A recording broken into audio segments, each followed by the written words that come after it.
Waalaikumsalam warahmatullahi wabarakatuh. Waalaikumsalam warahmatullahi wabarakatuh. Innal hamdalillah nahmaduhu wa nasta'inu nastahdihi wa nastaghfiruh wa na'udzu billahi min shururi anfusina wa min sayyiati a'malina may yahdihillahu fala mudilla lahu wa may yudlil falan tajida lahu waliyan mursyida. Qala rabbi shrah li sadri wa yassir li amri wahlul 'uqdatam min lisani yafqahu qawli. Fa amma ba'd.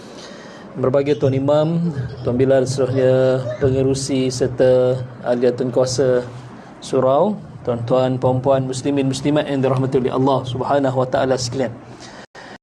Pertama-tama dan selama-lamanya mari sama-sama kita merafatkan setinggi kesyukuran pada Allah Subhanahu wa taala kerana kita diizinkan oleh Allah bertemu sekali lagi di pertemuan kedua kita.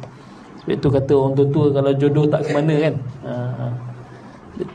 Nak tahu jodoh kita, nampak anak dara jalan kan, tegur dia, nak ke mana cik adik? Kalau dia jawab nak kedai, itu bukan jodoh kita. Kalau dia kata tak ada mana-mana, itulah jodoh kita. Sebab jodoh tak ke mana. Ada isteri komplain. Isteri komplain, dia kata abang ni sejak kita kahwin tak pernah bawa saya ke mana-mana. Suami jawab itulah jodoh. Apa pasal pula jodoh? Yalah, orang tua kata jodoh tak ke mana. Sebab itu kita lepas kahwin tak ke mana-mana. Jodoh tak ke mana kan. Okay, alhamdulillah.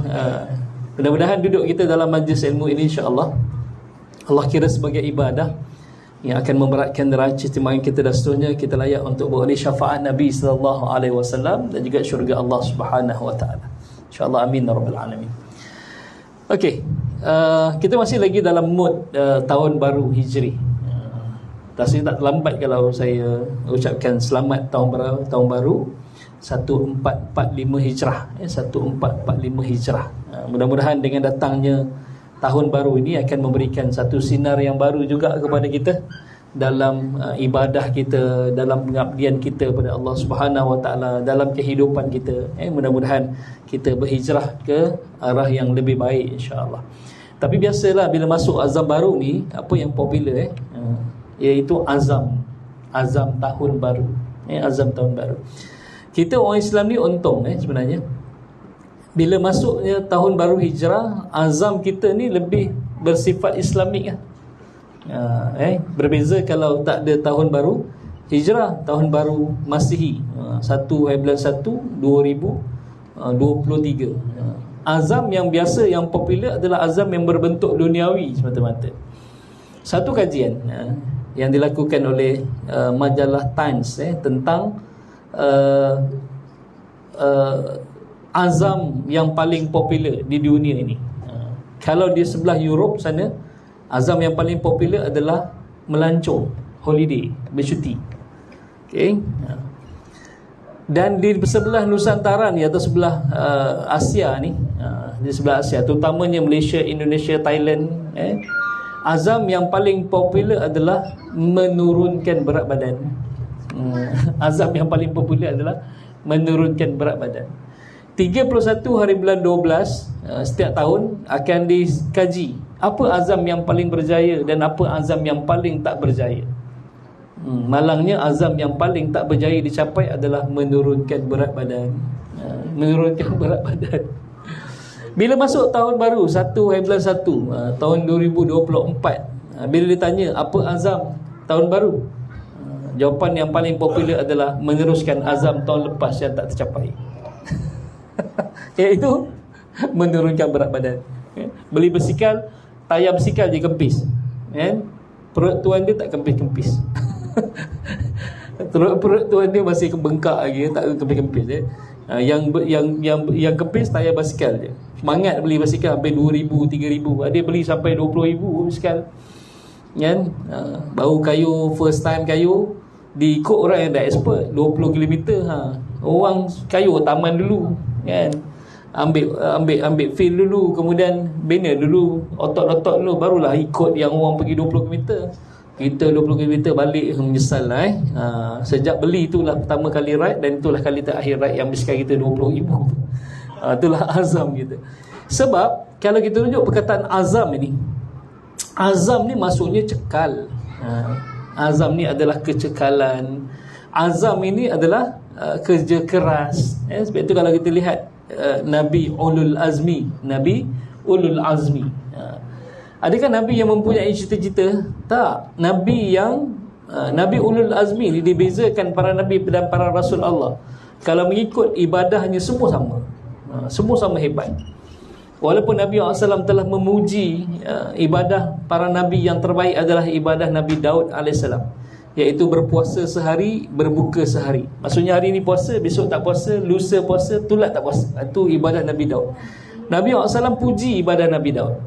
Tetapi kalaulah Nabi Muhammad kalaulah Nabi Daud hidup pada zaman Nabi Muhammad SAW, pasti dia akan puji ibadah Nabi Muhammad. Kita rujuk ibadah solat dia je lah cukup, ibadat solat Nabi SAW. Sampai diberitakan oleh ramai para sahabat, antaranya Aisyah radhiyallahu anha, Mughirah bin Syu'bah, Abu Hurairah, Ibnu Abbas, yang menceritakan tentang solat Nabi pada waktu malam. Kalau solat fardu tak payah ceritalah, sempurnanya kan. Solat Nabi pada waktu malam, solat sunat Nabi pada waktu malam. Disebut bahawa Nabi SAW solat hatta intafakhat, sampai bengkak-bengkak kaki Nabi SAW. Bukan bengkak penyakit gout tu, lain.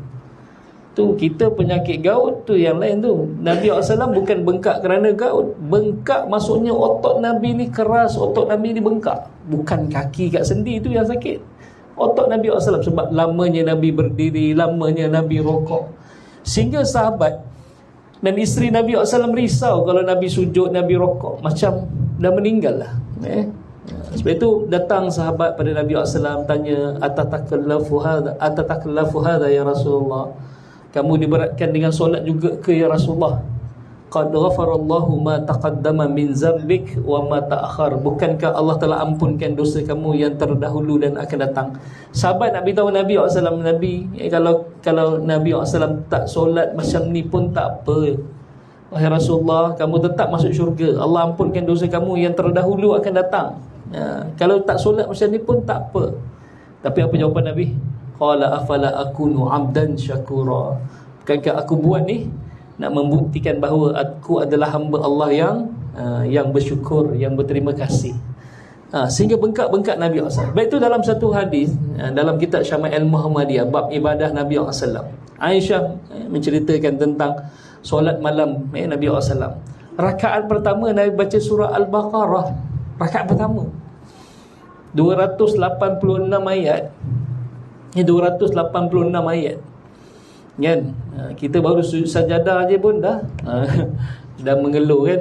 Di surah Al-Baqarah 286 ayat. Kalau kita baca surah Yasin, surah Yasin berapa ayat? 83 ayat. Berapa lama kita habiskan surah Yasin? Kategori expert lah, sebab tiap malam Jumaat kita baca kan, 15 minit. 286 ayat, 4 kali ganda surah Yasin. Sebab 83 kali 4 kan, lebih kurang 286 ayat, kurang lagi pun lebih kurang 4 kali surah Yasin. Bila surah Yasin kita baca 15 minit, kalau lah surah Al-Baqarah berarti 1 jam. Dan disebut oleh Aisyah, panjangnya Nabi rokok sama panjang dengan Nabi berdiri, dan panjangnya Nabi sujud sama panjang dengan Nabi rokok tadi tu kan. Mana tak bengkak-bengkak kaki Nabi SAW. Itu yang telah dijamin syurga. Allah ampunkan dosa telah dulu akan datang. Kalau Nabi Daud hidup pada zaman Nabi SAW, pasti dia akan puji juga ibadah Nabi Muhammad SAW. Lagi hebat daripada ibadah yang Nabi Daud buat. Nabi Daud buat. Okey. Tetapi para Nabi ni bukan diangkat darjat dia di antara para Nabi dan para Rasul Allah kerana ibadahnya. Tak. Diangkat jadi Nabi Ulul Azmi kerana beratnya ujian. Siapa yang paling dahsyat ujiannya?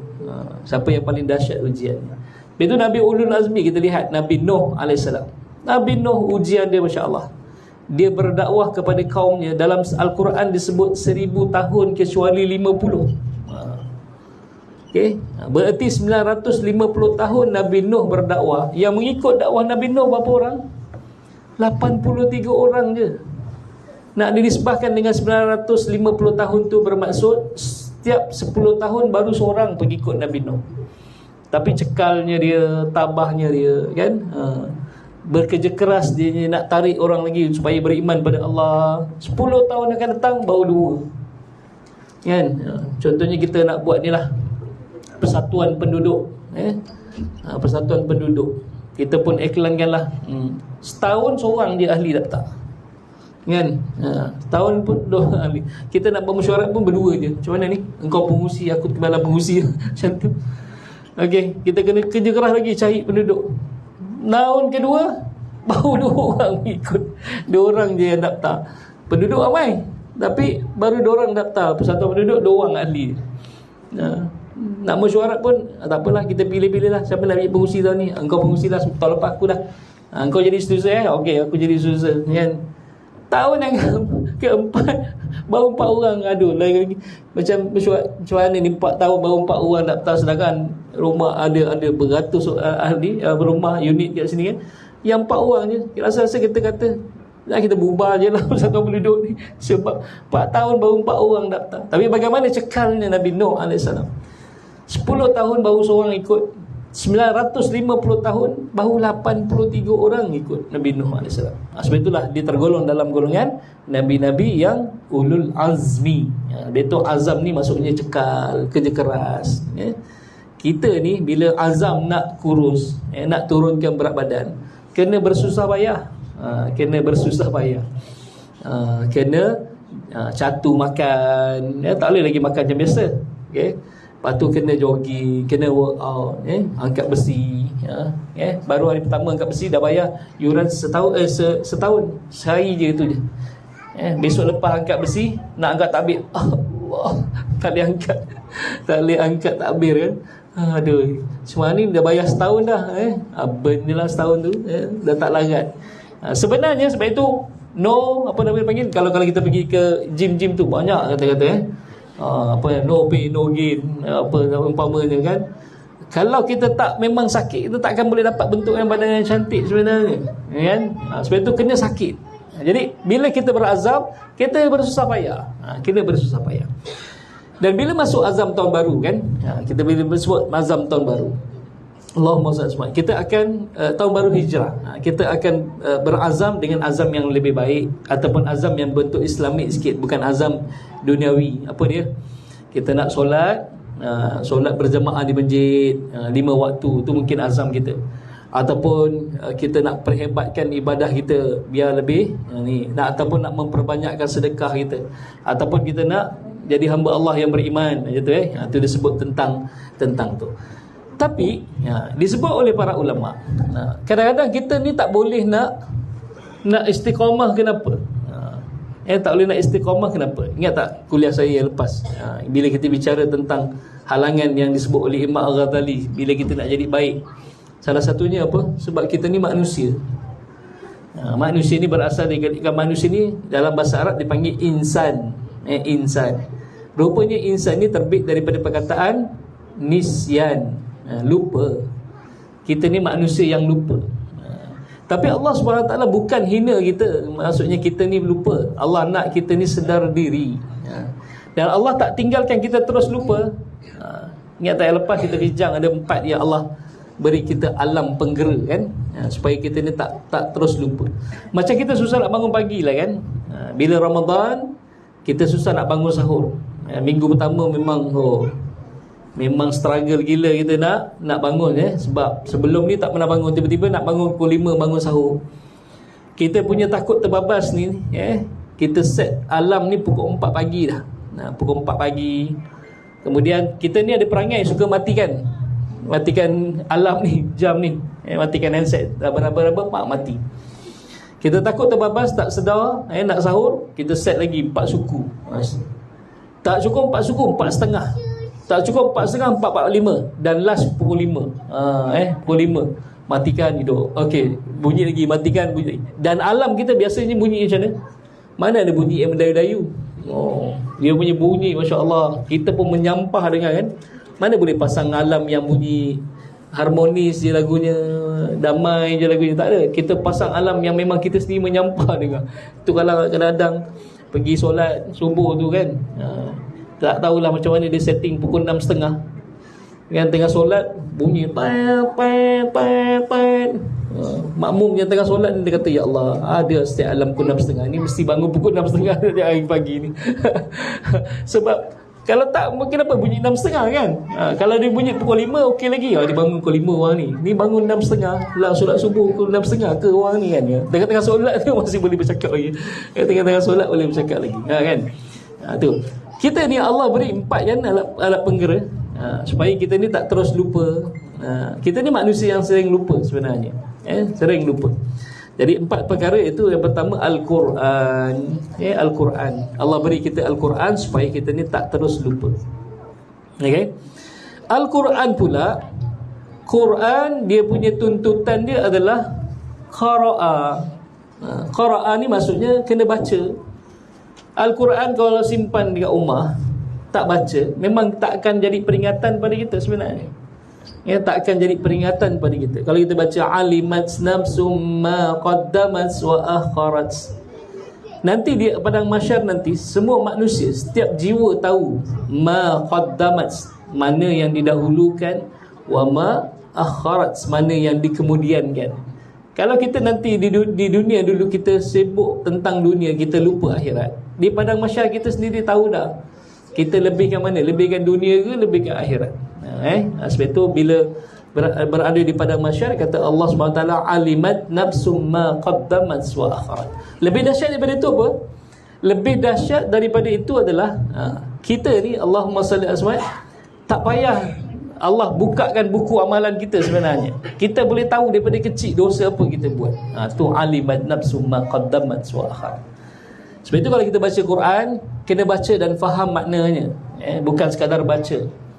Kalau imam baca surah Al-Qari'ah, Al-Qari'atu mal Qari'ah, kalau Al-Qari'ah saja maksudnya hari kiamat. Apa itu hari kiamat? Tak menggerunkan kita.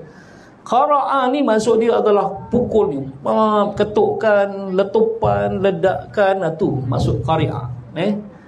Barulah kita gerun maksudnya hari kiamat tu. Maksudnya satu hari yang kalau gempa bumi sekali berlaku, ni gempa bumi berterusan, planet antara planet berlanggar, bertembung, satu letupan yang besar. Itu digambarkan hari kiamat. Masuk pada ayat wa amma man khaffat mawazinuhu. Sorry, sebelum tu wa amma man thaqulat mawazinuhu fahuwa fi 'ishatir radiyah. Kalau kita faham kan, adapun orang yang berat timbangan amal kebaikan dia, fahuwa fi 'ishatir radiyah, dia akan hidup dalam keadaan redha dan Allah redha atas dia, masuk dalam syurga Allah. Kan, wa amma man khaffat mawazinuhu, barang siapa yang ringan timbangan amal kebaikan dia, fa ummuhu hawiyah, dia akan dikandung oleh neraka hawiyah. Wa ma adraka ma hiya, apa itu neraka hawiyah? Narun hamiyah. Maksudnya api neraka yang menjulang-julang apinya.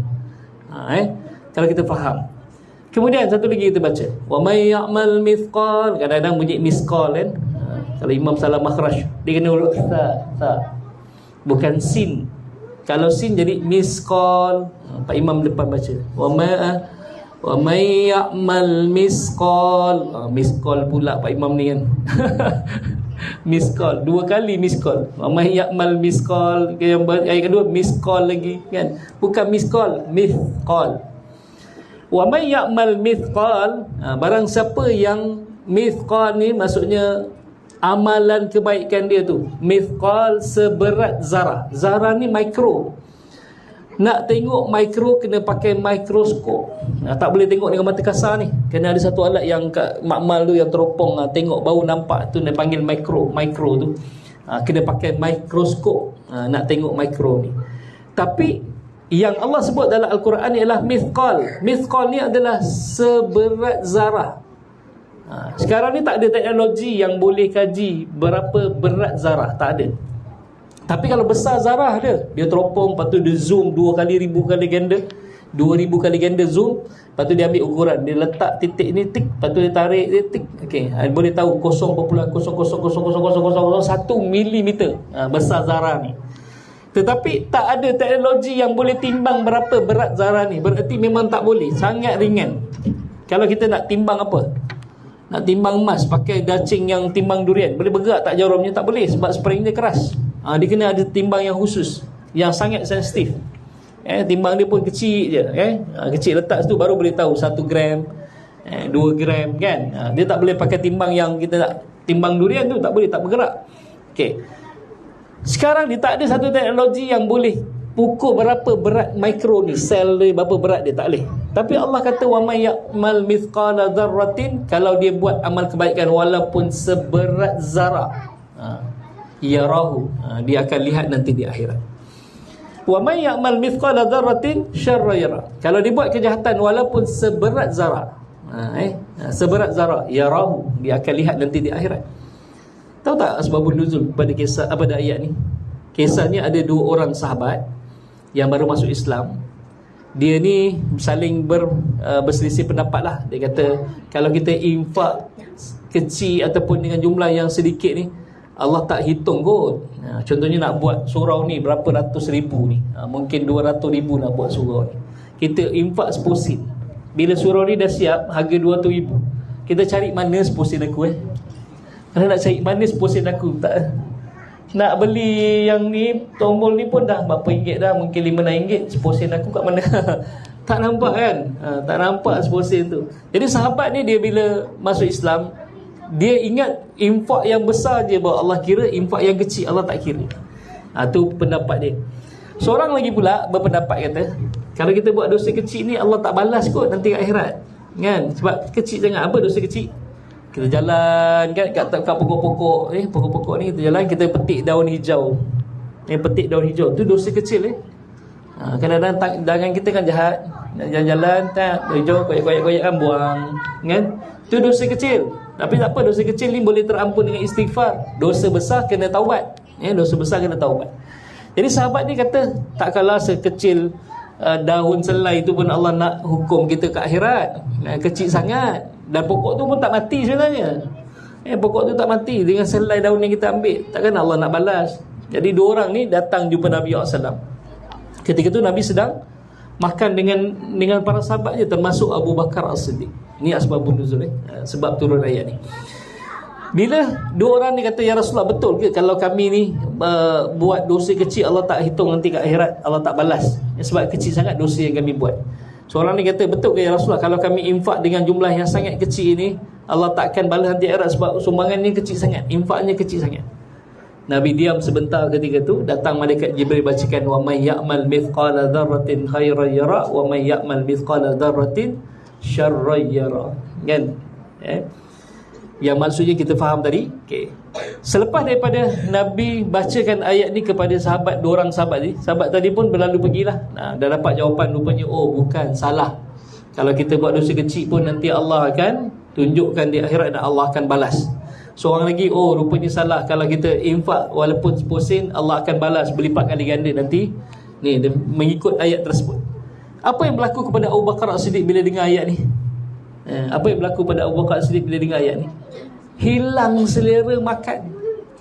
Hilang selera makan. Bila Nabi kata, jom kita sambung balik lah, yang tadi pun dah berlalu pergi, jom kita sambung balik. Abu Bakar kata, ya Rasulullah, boleh tak aku nak minta izin? Aku dah tak mampu nak menelan makanan Rasulullah bila dengar ayat wa may ya'mal mithqala dzarratin khairan yarah wa may ya'mal mithqala dzarratin syarran yarah. Ni kita dah dengar ayat ni kan. Lepas tu kat luar tu ada nasi pula tu. Ada nampak ada berkat malam ni, ada jamuan ya. Boleh telan tak? Boleh telan tak? Okey, Abu Bakar tak boleh telan. Dia minta izin Nabi SAW, dia bangun, dia basuh tangan. Dia tak boleh makan lagi sebab bila dengar ayat tu sangat takut.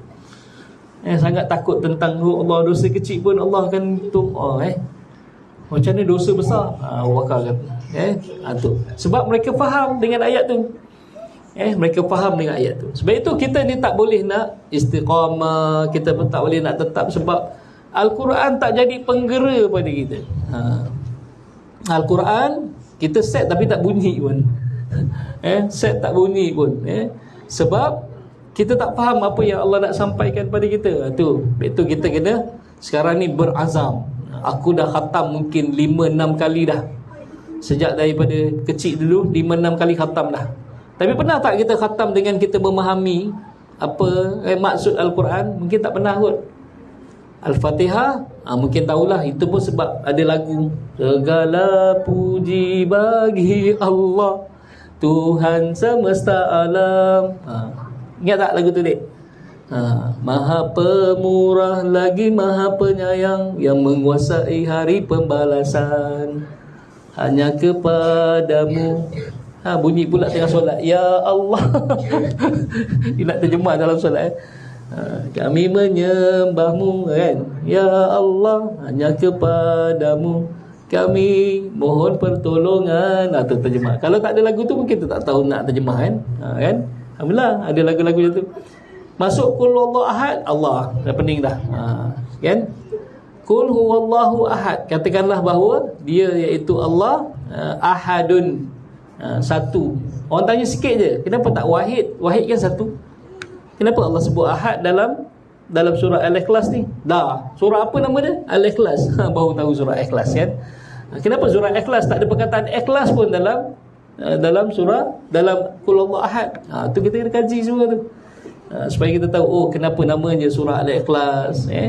Kemudian kenapa ahad tak sebut wahid? Kan kita belajar wahidun satu, itsnaini dua, salasatun tiga, arba'atun empat, khamsatun lima, sittatun enam, kan? Tapi wahidun satu, kenapa ahad?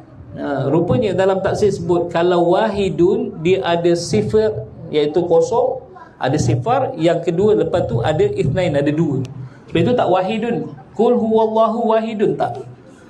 Qul huwallahu ahad. Ahad ni maksudnya tak ada yang sebelumnya dan tak ada selepasnya. Sebab itu Allah gunakan perkataan ahad.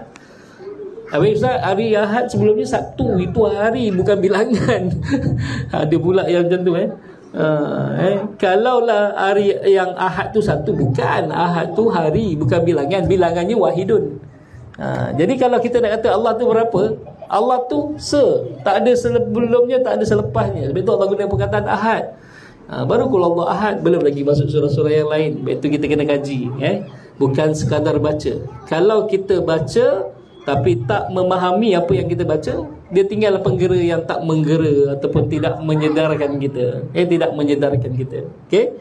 Tu yang pertama. Yang kedua adalah apa yang menyebabkan kita ni tak berjaya, tak istiqamah?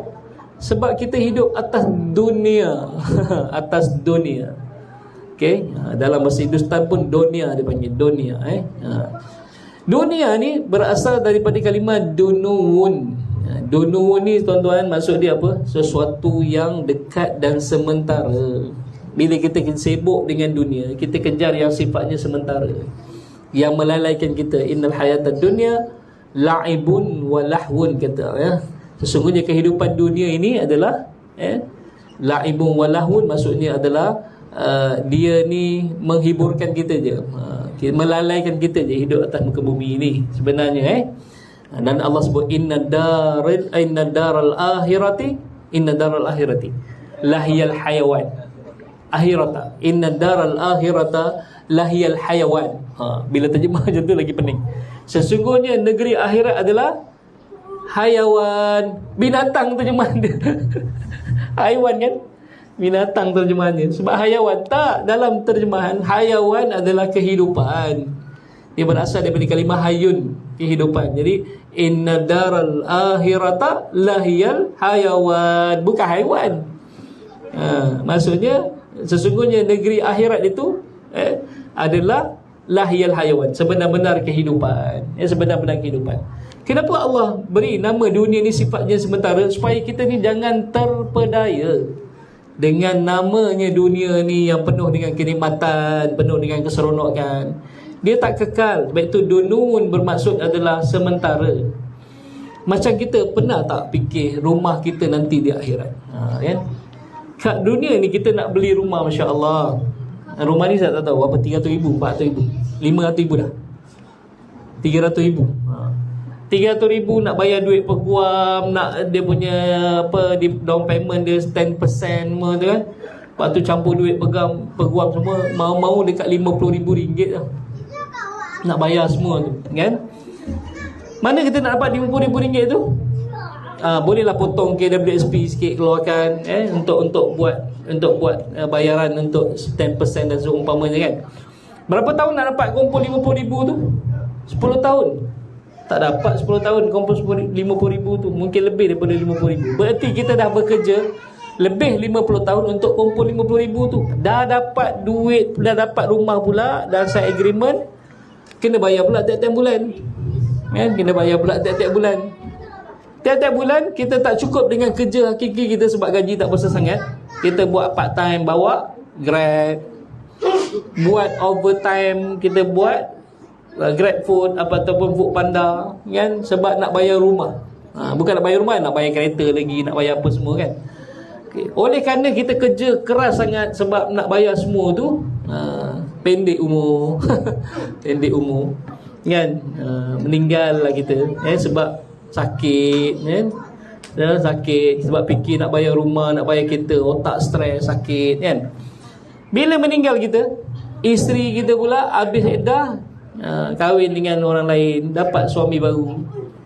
Bila rumah atas nama kita meninggal, dia tak payah bayar lagi sebab insurans dah cover dah, kan. Berarti isteri tak payah bayar. So isteri pergi kahwin baru pula, suami baru dia tak pasal-pasal, masuk rumah free je. Kita yang kerja nak dapat kat rumah tu setengah mati, buat part time, buat apa semua, kan. Buat part time, buat overtime semua, kita sebab nak bayar rumah. Sama juga kereta. Kereta habis bayar je seminggu, meninggal sebab kerja keras nak bayar kereta. Habis bayar kereta, isteri kita habis dah kahwin dengan orang lain, kan. Kereta tu tak pasal-pasal. Sebab itu disebut, bila seorang meninggal dunia, kan, ada saudaranya pula baru meninggal dunia, dia akan berlari mendapatkan saudaranya. Dia tanya saudara dia. Ni sebut Ibn Qayyim Al-Jauzi pun sebut dalam kitab dia, bahawa bila seorang tu meninggal dunia, disebut bahawa kalau ada saudaranya baru meninggal dunia, dia akan berlari mendapatkan saudara. Dia tanya apa? Macam mana isteri aku dekat dunia? Macam mana anak-anak aku dekat dunia? Kena saudara kita baru meninggal tu kata, isteri kau habis iddah je 3 bulan, 4 bulan 10 hari, tak sempat pun masuk yang ke ni, dah kahwin dengan orang lain dah. Kereta kau yang susah payah kau kerja tu, suami baru dia dah pakai dah. Kan, suami baru dia dah pakai dah. Macam tu, sebab itulah dunia ini, kita kena kejar akhirat, kita kena kejar akhirat, insya-Allah dunia akan bersama kita. Bukan tak boleh. Sebab itu Nabi SAW kata, wala tansa nasibaka minan dunya. Hidup kat dunia ni kena juga kerja, kena jadi orang kaya. Dengan kaya kita, dengan harta kita, kita masuk syurga. Bukan kaya kita dengan kita hidup mewah, berbangga-bangga, kita joli sana, joli sini. Tak. Dengan harta itulah yang menyebabkan kita masuk syurga, kan. Kerja kita macam mana kita nak dapat pahala dari sudut kerja? Niat kerana Allah, niat kerana Allah, barulah kita dapat berjaya hidup kat dunia ni. Sebab itu kata Nabi dan disusun oleh para ulama, macam mana nak selamat hidup atas muka bumi ni? 2 dia kata. Yang pertama, kena zuhud. Apa maksud zuhud? Baju yang tak basuh seminggu, yang dah kelabu tu zuhud ke? Itu bukan zuhud, itu selekeh namanya. Itu selekeh namanya. Tengok baju dah, kau ada apa? Zuhud kata dia. Itu bukan zuhud, itu selekeh. Nabi bersih, Nabi sangat bersih, wangi lagi. Okey. Zuhud maksud dia adalah meletakkan dunia ini pada tapak tangan, bukan pada hati. Meletakkan dunia pada tapak tangan, bukan pada hati. Bila kita dapat sesuatu, kita tak sayang gila-gila sampai tak boleh bagi ke orang lain. Contohnya dapat duit banyak, kita tak nak bayar zakat sebab kita rasa kalau bayar zakat ni, alamak duit aku makin kurang ni, kan, duit aku makin kurang. Itu maksudnya kita tak zuhud. Zuhud ni bila kita dapat ni, kita dah fikir dah, oh zakat kita potong, oh nanti daripada duit ni kita kena sedekah banyak. Itu zuhud. Okey, itu zuhud. Yang kedua, para ulama kata nak selamat hidup atas muka bumi ni adalah kena ada sifat qanaah. Apa sifat qanaah? Berasa cukup dengan apa yang ada. Berasa cukup dengan apa yang ada. Bila kita naik kereta kancil, tuan-tuan, dah lah kancil, low spec-nya, dia kalau yang high spec tak juga, dia power steering, kan. Yang low spec-nya dia panggil PAUD steering. Dia bukan power steering, power steering. Power steering nak belok. Tak apa, lah bumper kali hitam pun tak apa, sebab tak tahu tu sport low spec ke yang high spec ke, bumper kali hitam pun tak apa, kan. Kemudian tak ada ABS pun tak apa, Sekurang-kurangnya ada sendiri punya ABS. Apa dia? ABS tu apa maksud dia? Anti braking system kan? ABS. Yang ini maksud dia abang brake sendiri. ABS juga abang brake sendiri. Tak apa. Kan?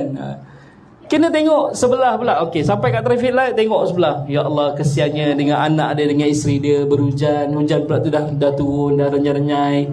Kita kata alhamdulillah walaupun kancil kan, tak kena hujan, kesian orang sebelah tu kesian orang sebelah. Dia jangan toleh belah kanan. Toleh belah kanan BMW. Kita kata ya Allah, macam mana dia boleh beli kereta BMW ni? Oh, terus rasa kancil ni kecil sebab dia tengok BMW. Dia tak tahu orang dalam BMW tu kata bagusnya kalau aku pakai kancil. Sebab BMW apa? Banyak makan wang. B banyak M makan W wang. Banyak makan wang tu. Kan? Kita kalau ke servis kancil RM80 dah cukup dah, minyak hitam dengan oil filter tu RM80. Kalau BMW paling sikit 7,800. 7,800. Dia punya oil filter dengan dia punya minyak macam-macam nak tukar lah. Itu baru servis biasa je, tukar minyak hitam je dah 7,800 dah. 7,800 sebab kancil yang jadi kecil 1 liter cukup. Kalau yang ni V6 4 liter pakai. Kan? 4 liter berapa botol nak pakai tu? Satu botol dia bukan boleh pakai minyak yang biasa-biasa. Dia kena minyak yang mahal sebab nak jaga enjin. Kalau tak nanti BMW masuk dia adalah banyak masuk workshop. B banyak M masuk W workshop. Kan? Tak apa, sebab itu kena qanaah. Alhamdulillah aku ada kancil, tak kena hujan. Kancil ni berguna bila nak cari tempat parking. Senang je. Ngam-ngam okey masuk. Kadang-kadang kita dah pakai BMW, nampak orang ni ke depan sikit, kita nak masuk ukur-ukur, alamak tak boleh masuk, kita jalan lagi depan sebab tak muat nak masuk. Nak muat tak masuk. Kancil zap masuk. Antara bas dengan bas dia boleh parking melintang je ni kan. Yang penting kancil. Tak pening kepala nak parking kalau bawa kancil.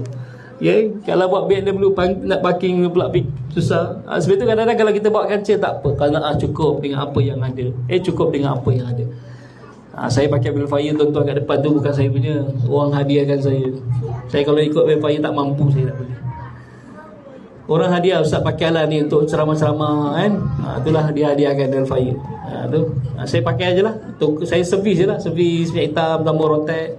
Tak payah bayar bulan-bulan sebab orang dah bayarkan bulan-bulan. Alhamdulillah, tu rezeki Allah nak bagi. Kan? Tu tak pernah mimpi nak pakai Belfire kan. Tak pernah mimpi nak pakai Belfire. Tu qanaah. Barulah kita berjaya, berasa cukup dengan apa yang ada. Berapa cukup dengan apa yang ada. Okey. Seterusnya, yang ketiga, apa yang melalaikan kita? Ialah nafsu. Kenapa kita susah nak istiqamah? Sebab nafsu kita. Nafsu ni, di perkataan yang seerti dengan nafsu adalah al-ashku. Asyik, hayal. Sifat nafsu ni dia membawa kita hayal. Itu kalau kita memiliki satu nafsu yang baik, kan, kita akan hayal buat baik. Hayal buat baik. Tapi kalau kita memiliki nafsu yang jahat, kita hayal buat jahat. Seronok buat hayal. Kalau kita dengar lagu kan, asyiknya orang tu dengar lagu. Asyiknya kau ni dengar lagu. Bukan asyik yang sokmo-sokmo tu. Dia asyik, asyik. Dia rindu. Yang kedua adalah dia kalau dia macam hayal dalam dunia tu. Kalau dengar lagu tu insya-Allah orang panggil pun tak dengar. Macam anak kita main game, main handset, panggil banyak kali pun tak dengar sebab dia asyik main game tu, asyik main handset, asyik tengok YouTube. Seronok satu video tu asyik. Kalau kita ada nafsu yang baik, kita ni asyik nak buat baik. Bila kita buat baik, kita rasa seronok buat baik. Tapi kalau kita ada nafsu yang tak baik, kita akan rasa seronok buat jahat, dan kita asyik sampai kita lupa bahawa Allah sedang marah pada kita bila kita sedang buat dosa. Sebab itu sifat nafsu dia asyik. Yang kedua, sifat nafsu ni ketagih. Bagaimana nak selamat daripada nafsu yang tak baik ni? Memang kena tarbiyah nafsu. Bagaimana cara yang terbaik nak tarbiyah nafsu? Adalah berpuasa. Tarbiyah nafsu adalah, yang paling baik adalah berpuasa. Kalau kita ada nafsu nak kahwin tapi tak ada duit, tak ada belanja nak kahwin, tak tahan dah nak kahwin. Kata Nabi SAW adalah fa'alaika bis saum, kan? Maksudnya atas kau ni berpuasa. Fa'inna lahu wija. Sebab puasa ni dia ada perisai. Kalau kita nak kahwin tak ada duit, Nabi suruh kita puasa. Puasa. Pergi. Sebenarnya puasa ni dia junnatun. Puasa ni dia perisai, pelindung daripada kita buat maksiat, pelindung. Jadi kita kena tarbiyah diri kita, dengan berpuasa. Betul dalam bulan Ramadan kita tak ada rasa pun nak buat jahat. Sebab nafsu kita telah tarbiyah dalam bulan Ramadan sebenarnya. Sebab itu berpuasa adalah jalan yang terbaik untuk mentarbiyah nafsu. Dan yang keempat, kata Imam Al-Ghazali, tentang ada empat perkara yang menyebabkan manusia ni lalai, ataupun manusia ni kadang-kadang tak boleh nak istiqamah, adalah kerana syaitan yang sentiasa membisikkan ke telinga-telinga manusia, yang membisikkan kepada ke telinga-telinga manusia. Syaitan punya bisikan, dia bukan bisikan yang menghalang kita buat sebenarnya. Syaitan punya bisikan, dia melalaikan kita ataupun melambatkan kita. Contohnya macam ni. Kalau kita lalu tabung masjid hari Jumaat, kita tengok orang sebelah tu, wow, warna purple. Purple dia RM100 lah, kan. Yang sebelum dia warna kelabu. Kelabu ni RM50. Kita dah raba RM1 je. Masa nak masuk tu, terlintas kata, tak malu ke orang sebelah RM100, orang sana RM50, kau RM1 je. Syaitan kata bukan tak bagi sedekah. Boleh sedekah, tapi janganlah masa tabung lalu, tak apa, tolak yang sebelah. Nanti kat luar tu, kat tepi pintu ke, tepi pagar tu ada tabung. Masuk situ tak ada orang tengok, kan? Oh, kita kata betul juga, kan? Nanti balik masuk situ tak ada orang tengok. Kalau masuk sekarang orang nampak RM1 je. RM1 je, kan? Okey. Bila sampai ke rumah, cek RM1 tu ada kat rumah, terlupa nak masuk tadi tu. Itu syaitan punya cara. Sebab itu cara syaitan bagaimana dia menggoda Nabi Adam AS, disebut dalam surah Al-Baqarah, kan? Adam ni dia berdaya Nabi Adam macam mana? Dia kata, wahai Nabi Adam, kamu tahu tak kenapa Allah larang kamu daripada makan pokok ini? Pokok ini namanya pokok khuldi. Khuldi ni berasal dari kalimah khalada. Khalada ni kekal. Jadi pokok kekal namanya. Jadi kalau wahai Adam, kalau kamu makan pokok ni, buah daripada pokok ni, kamu akan kekal dalam syurga. Tapi dia lupa bahawa Allah ni telah beritahu Nabi Adam nama semuanya. Wa 'allama Adam al-asma'a kullaha. Allah telah beri pada Nabi Adam nama semua ni. Tak percaya dia, sebab Adam tahu itu bukan pokok huldi. Yang menamakan pokok huldi itu adalah syaitan. Besok syaitan datang lagi. Dia kata, wahai Adam, tahu tak kenapa Allah larang kamu daripada makan pokok ni? Tak apalah, pokok huldi ke pokok apa namanya. Sebab itu para ulama dia berselisih pendapat, pokok huldi pokok apa. Ada 3 pendapat. Yang pertama, para ulama kata pokok korma. Yang kedua, pokok buah tin. Pokok tin, buah tin. Yang ketiga, pokok yang ada dalam syurga je, tak ada atas muka bumi. 3 pendapat ulama. Yang pertama tertolak, sebab kalau korma Nabi Adam kena panjat. Ni Nabi Adam petik. Kalau pokok korma kena panjat. Nabi Adam kan tinggi 60 hasta, Ustaz.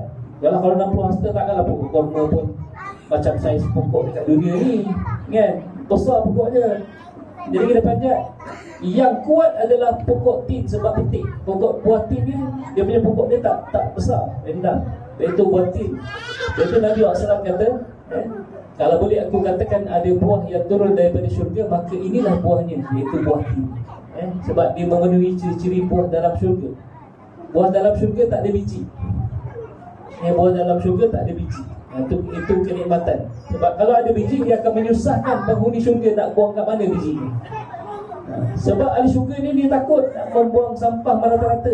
Jadi kalau kita ni ada perangai buang sampah merata-rata, tak ada ciri-ciri ahli syurga. Ahli syurga ni bila dia makan, contohnya makan korma, nanti korma dalam syurga pun tak ada biji. Kalau dia ada biji korma tu, mana nak buang? Letak dalam kocik. Ini satu kesulitan dan kepayahan kepada ahli syurga nak buang. Itu Allah dah sediakan syurga ni, buah pun tak ada biji. Itu Nabi kata buah tin. Jadi syaitan pun kata, wahai Adam, tahu tak kenapa kamu ni dilarang daripada makan buah ni? Lalu kata Nabi, kata syaitan, dia kata, sebab kalau kamu makan buah ini, kamu naik taraf sebagai malaikat, bukan lagi manusia. Kalau manusia kamu kena turun atas muka bumi ini, ganti jin yang buat kerosakan tu, jadi khalifah. Tapi kalau kamu jadi malaikat, bukan lagi manusia, kamu akan kekal dalam syurga. Ini yang Nabi Adam terpedaya. Ini Nabi Adam terpedaya. Hawa pun makanlah buah tu sebab nak naik taraf sebagai malaikat. Bila Hawa makan, dia pujuk Adam, Adam pun makan. Akhirnya terlupa bahawa ini adalah buah yang dilarang oleh Allah Subhanahu Wa Taala. Jadi itu syaitan punya bisikan. Sangat bisik. Dia bukan tak bagi kita buat. Contohnya kan kita main bola petang, start pukul, kita tak solat asar lagi. Kan? Jom-jom balik dah gelap lah. Sikit lagi, satu gol. Last goal. Last goal sampai azan last goal. Kalau solat asar dah tertinggal lah. Maghrib pun dah lewat. Last goal. Last goal. Tinggal-tinggal tu. Syaitan dia melalaikan kita. Bukan tak bagi buat, dia melalaikan kita. Sebab itu kita jaga supaya kita beristiqamah. Kita beri laluan tidak untuk azan masuk. Kita beri laluan untuk azan sekali.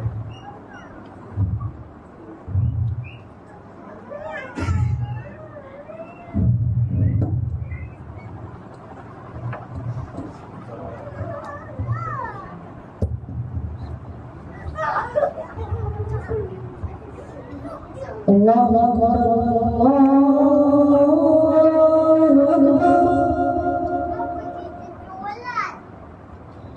Allahu Akbar, Allahu Akbar. Asyhadu an la ilaha illallah.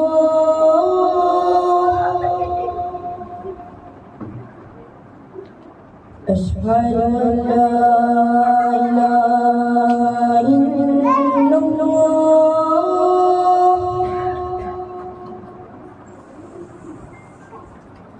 أشهد أن محمدا رسول الله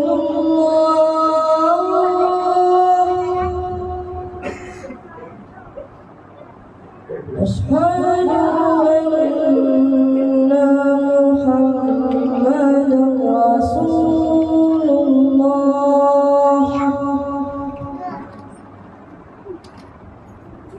حي على الصلاة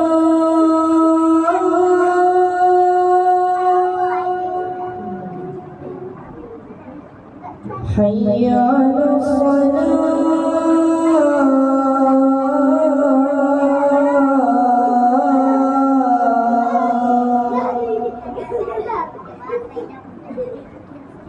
حي على الفلاح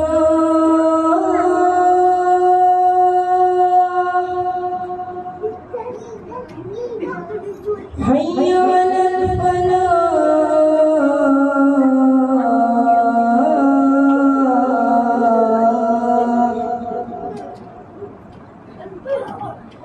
الله أكبر الله أكبر لا إله إلا